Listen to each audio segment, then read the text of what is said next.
Hello, I'm Evelyn Goslin. I'm your facilitator for today's service. Please turn off your cell phones or put them on vibrate. I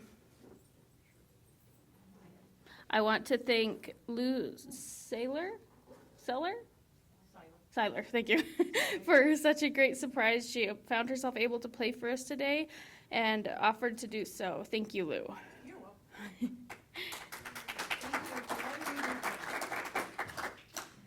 I want to welcome everyone here in person and those on Zoom. If you are willing and able, will you please rise or turn in your seats and wave at the people on Zoom?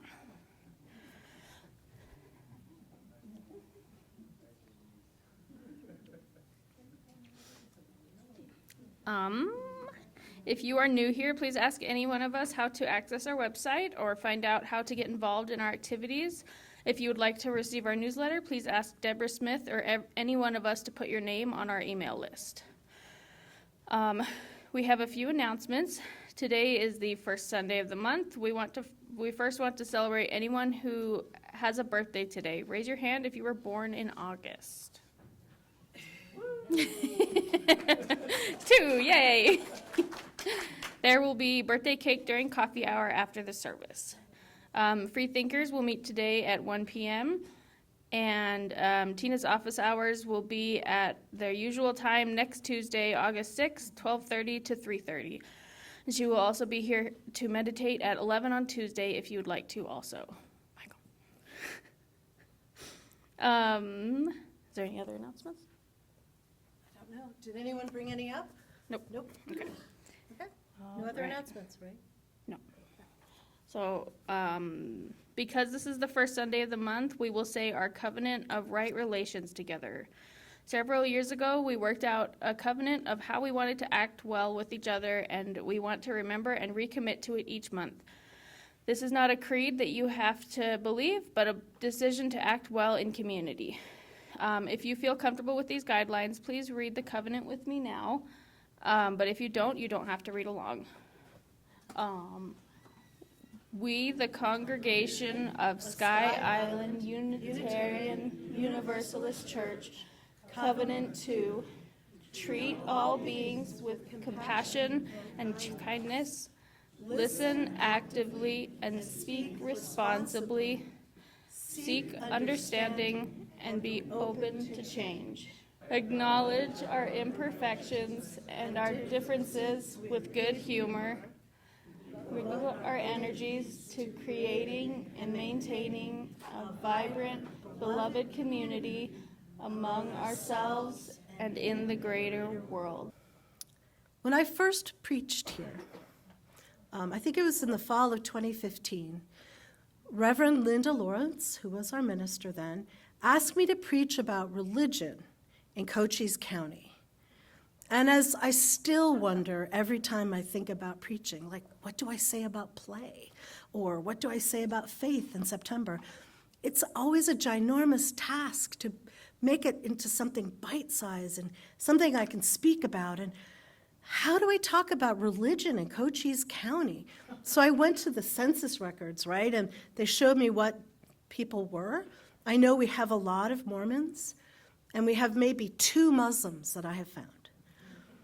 But, how do you turn that into something meaningful and deep and spiritual?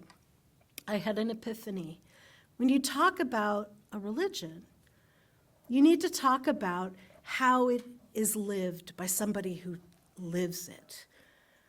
What rituals do they do? What do they eat? How do they celebrate? What fun games do they play? How is it part of life? And so I love having somebody talk about a faith or belief system, rituals, who actually, when she remembers, does it. I did not ask Evelyn to speak today because she represents all pagans, right? Just as if I found a Muslim, they wouldn't represent all Muslims, but they live this faith or try to. And so I invited her to speak with all of us a little bit about what Lamas or Lughnasadh is. So I'm what you would call a lazy witch, because I mostly just make tea, to be honest. But I do try to follow the wheel of the year, which is what Lughnasadh is a part of. And I just, let's see, I wrote some stuff down, hold on. I really believe that Lughnasadh and just anything in the wheel of the year is a really good way to ground yourself and just feel connected to the world around you, because a lot of them we already celebrate, you know, the fun ones like Halloween with Samhain, Christmas with Yule, and Easter with Ostara. We already kind of celebrate them, but the rest of them kind of provide a way to keep being connected to community and the people around us all throughout the year. And it kind of makes you focus on what that specific holiday is representative of, and how the seasons are changing. So right now for Lughnasadh, it's, at least in our area, you know, we got a bunch of monsoon and a bunch of abundance with the rain and the storms just cleaning nature around us. And so it helps us kind of focus on the abundance that we're having and the abundance we have in our own lives. And since I don't have a garden this year, that's kind of what I've been doing. Instead of focusing on my abundance from my garden, I'm focusing on the abundance that I've had celebrating with my kids just throughout the year, and with the abundant monsoon rains we've had this year, and just noticing the little changes in nature as they start to get ready for fall and start getting ready for cold to happen. You see the animals starting to store acorns and things like that, and you start seeing some trees getting a little bit more yellow, and it just helps you ground yourself to the world around you. I have a lot of fun little disabilities that make it where I disassociate a lot, and so having the wheel of the year to like help me focus on the world around me really helps me stay present with my kids and with myself, even on the really rough days where all I can do is just look out the window and notice the nature from my couch. Like just last night, we had just got done with a big old road trip. I had like 3 hours of sleep. I was exhausted and grumpy, but the rain that happened, there's so much rain, and I needed to get something from the car. So the kids, you know, begged, "Can I come out with you? I want to feel the rain." And so I let them, and it's like 50 feet to my car. You know, we literally were soaked dripping once we got back inside, but we ran through the rain, and by the time we were done running through the rain, we were all giggling and soaking wet and just noticing the beautiful rain and all the beautiful thunder and lightning, and just noticing the nature around us, and just feeling really grateful for what was going on around us.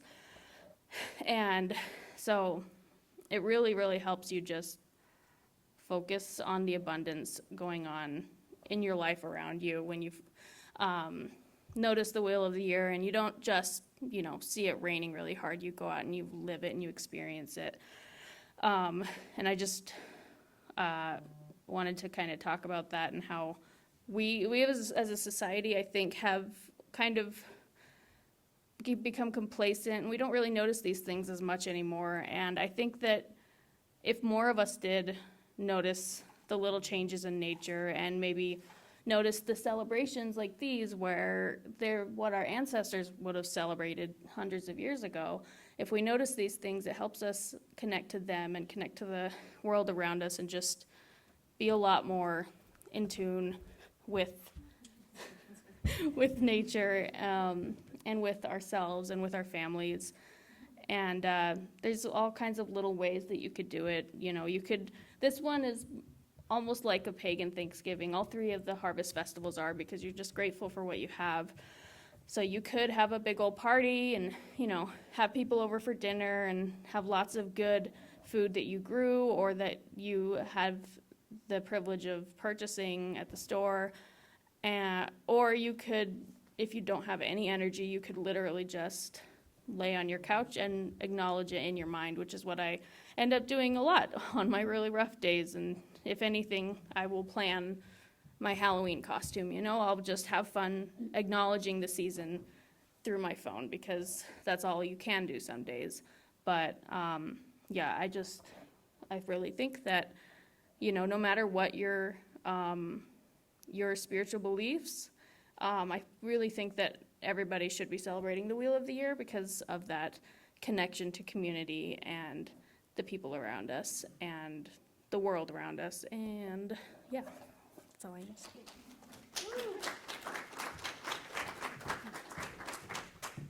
And speaking of abundance, Evelyn tells me there are 3 Sabbats that celebrate harvests, right?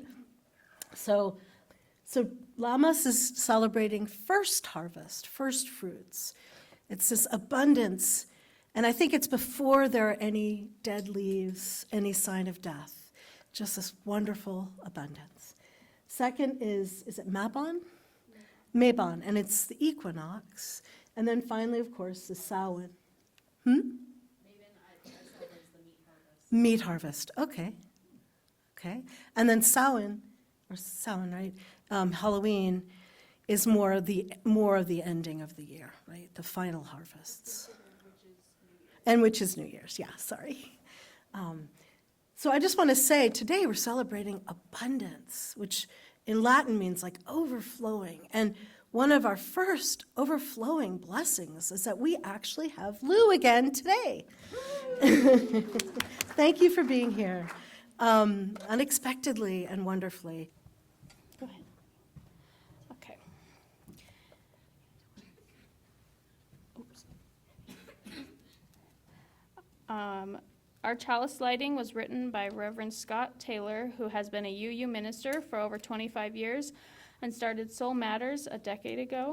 Soul Matters encourages ministers to gather materials together for worship and curates material for a small group meeting David Weigel and Lorraine Groberg once led here. Let this dancing light be our guide. Let it lure us into letting go of the worries, of the stiffness that sets in after all the striving, of the myth that productivity alone gives us purpose. This garden of life we've been given is a playground. The weeding can wait. We are a caring congregation and share what gives us joy and what weighs heavily on our heart. I will read. Do we have any choices? Are there any in the back? No? Okay. Oh. Any joys, concerns, sorrows? Yes. I was a little late to the service today, so sorry I wasn't able to write it down. Both my family are in Florida right now for the hurricanes. Everything looks great, everything's fine, they're Floridians, but if you want to keep them in your heart, I appreciate it.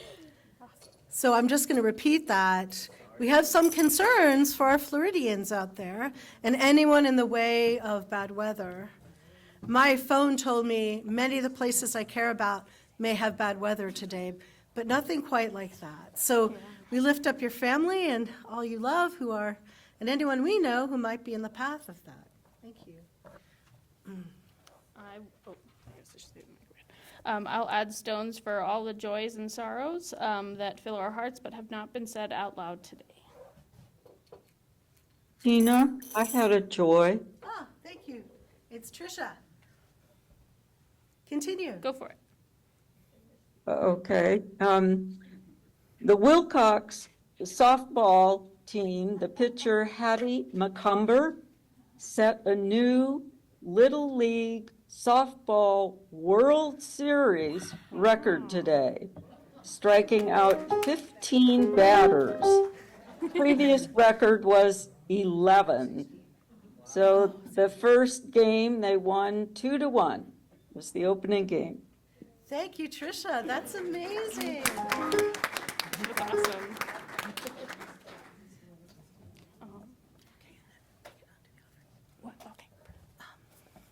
Will the ushers please come up? You don't have to sing for our offering today. I thought it'd be lovely to listen to Lou play samba, summer samba? Just for us.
So this month, the Baja Four is exploring play. You do not get off scot-free. We are now playing a game. And because we're celebrating the abundance of the earth, nature, and summer, I picked some sounds that either I or people near me recorded. I was mostly in their presence when this happened, and you have to guess what the sound is. Some of them are pretty easy. So we're going to start with the first mystery sound. You get to hear it, you get to guess, and then Christopher will play the answer. All right, so let's listen to the first mystery sound from nature, okay?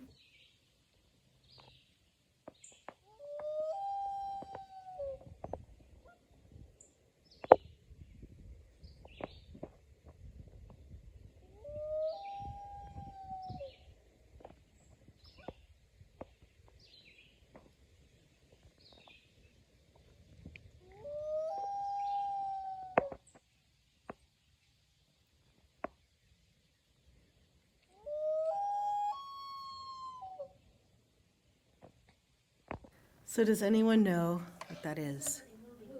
Loon, yes. And unfortunately, these were people, real people. I don't know if that was me or my other son recording, but here you can see what we recorded.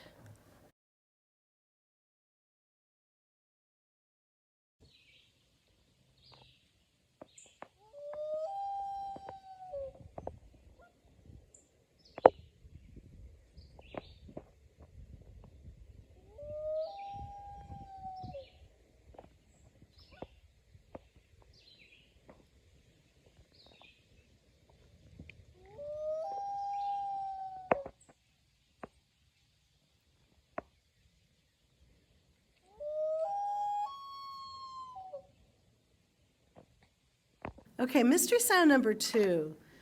You really have to listen hard. There are people talking, there's wind, but what I want you to listen for are some weird kind of squeaky, grunty things.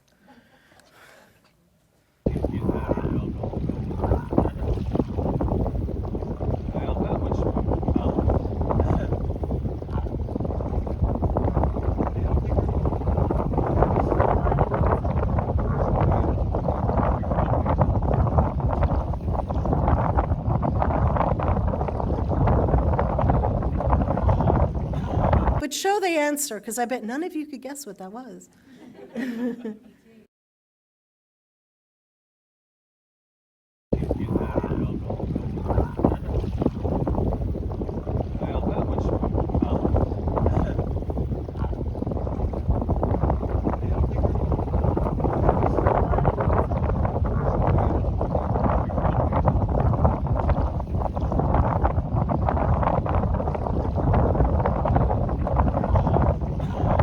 Seals on a rock, all bounded together, and they don't go, oh, oh, they weren't going, oh, oh, oh, oh. They were doing at each other. It was really weird. Okay, this one is closer to home.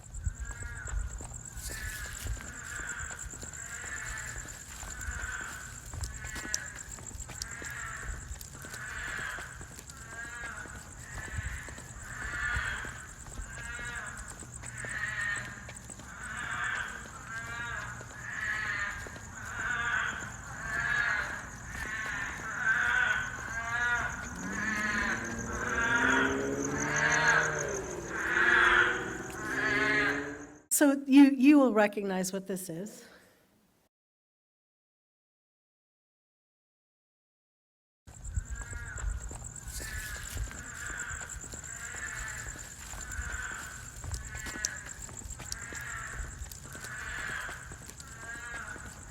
And for years, when we first moved here, we'd hear them. And then after a really bad summer of drought, we didn't hear them anymore. And in June, David heard them not too far away from where we live. So that was the game, the mystery sounds. Just wanted y'all to play a little tiny bit. So today we're celebrating abundance, the abundance of first harvest, of this time of year, of embracing abundance in our own lives. When I left in June, there was a weed growing around my dead bougainvillea. And I couldn't rip it out. I just couldn't get it out. I hadn't had time to take it all out. And I started to notice, as I've told you here, at the tips of some of the leaves, pink was showing. I realized the bougainvillea was growing again around itself.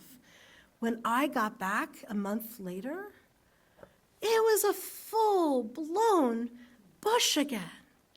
Just that amount of rain and a friend watering it, this incredible abundance happened in my own yard. Abundance is something I think we need to grab hold of and celebrate and feel deeply within us. And very often it is young humans and young animals that remind us of that kind of abundance. Before there is any dead leaf on a tree, before there's any hint that fall is coming, there's this wonderful time of just being alive, taking risks. And I think that happens in the lives of our teenagers when they graduate from high school, right? It's both a blessing and a curse. The curse is they don't know they're mortal, that they have limits.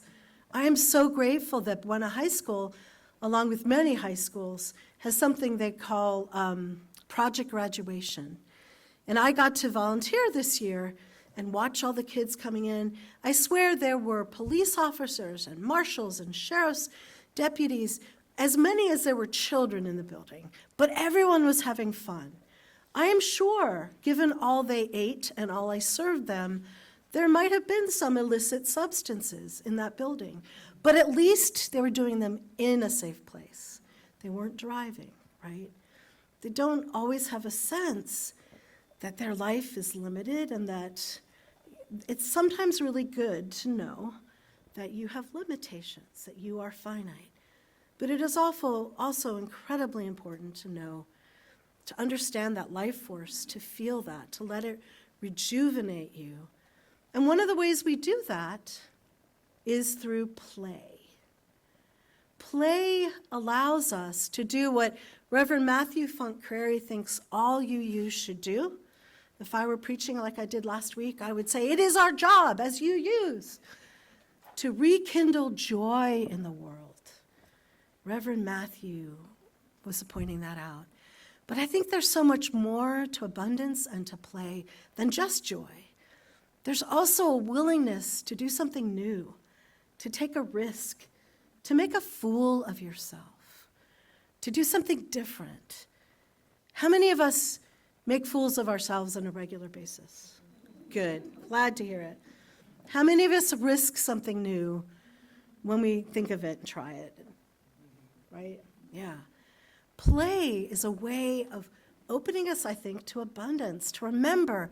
When you play, don't you have a sense that time stretches? My family and I have just discovered a new game it's called Things, and they're just cards, and you could just make it up yourself at home. We keep score, but it doesn't really matter. And the cards say things like, things that are better in Europe, things your mother was right about, things you will never do again, things that are best covered in graffiti. And I couldn't stop laughing when someone mentioned a human being in that. I just could see them tattooed head to toe. Then you write an answer to that, and everyone guesses who wrote that, which gets really complicated and fun because you start trying to psych out everyone else. And, the person in your family who hates California, you pretend you're them. Or, anyway, time stretches when you're doing something funny and fun together in community. You have a sense of abundance that you don't always feel. It's really important for all of us to play. And even though youth need us to put limits on that sometimes and have project graduation, we also need to learn from youth. They're more willing to try scary things. They have more energy to do those scary things. My father, who was a pilot in World War II, used to say, there are old pilots and bold pilots, but there are no old, bold pilots, right? We need sometimes, not just for war, but for trying new things in life, that playfulness, that risk-taking, that open to life's abundance, that openness to it, that I think youth sometimes show. It's been hard post-COVID, but sometimes they show it. Teresa Honey Youngblood, who is a religious educator with credentials, and she works for Soul Matters, which provides so many interesting materials for worship and small groups. She's the family ministry coordinator. She also wrote a book in 2017 about liberal religious homeschooling. She would homeschool her kids in a liberal religious way, which doesn't always happen. Interesting person. She quotes Emerson when she says, "It's a happy talent to know how to play." How many of you know an older person who could play? Didn't that bring you joy and hope and life? When I would try to explain my magic tricks to my uncle, he'd say, no. I believe in magic. Don't tell me about them. And he was such a dear person to be with. He was open to the new, open to risk. She writes about a time when youth and their sense of play actually saved the day. She was with a group of middle school youth in Florida along a scenic national trail, and they were heading to a watering hole about a mile north on that trail. But halfway there, they heard and then saw two large eastern diamondbacks standing up, looking at them in the trail. So they waited 10 minutes, and it was like a standoff, right? You could just see it. The snakes were there, and they were there, and after 10 minutes, they turn around to go a different way. But they realize the only other way is through tall grass, and it is full of burrs and sharp sand spurs. And so they have to go through it, but they don't know what to do. It's too painful, too dangerous, they want to go swimming. And then suddenly, one of the kids did something different. A few of the more athletic youth sprinted ahead and then cheered the rest of us on as they picked spurs from their socks and their skin. One went through the pokey grass and threw her sneakers back to someone in flip-flops. One made a conga line and went in front so the two behind her didn't get the sand spurs. But they made it an instantaneous game. I was reading about a man who was meeting with youth and asking them deep questions. And suddenly, they went off to play a game and left him behind. There's something about this ability to make something fun that we all need but don't necessarily have. Youngblood writes, neurochemically, panic and euphoria are kissing cousins. Blessed are the magic makers, often are children and youth, and some lucky adults who retain the charm, who can transmute one to the other, panic into euphoria, in the most unexpected and needed moments. And she says, gods, thank you for mirth, for merrymaking, for jokes and laughter and silliness. Help us not to forget that playfulness is one of your favorite tools.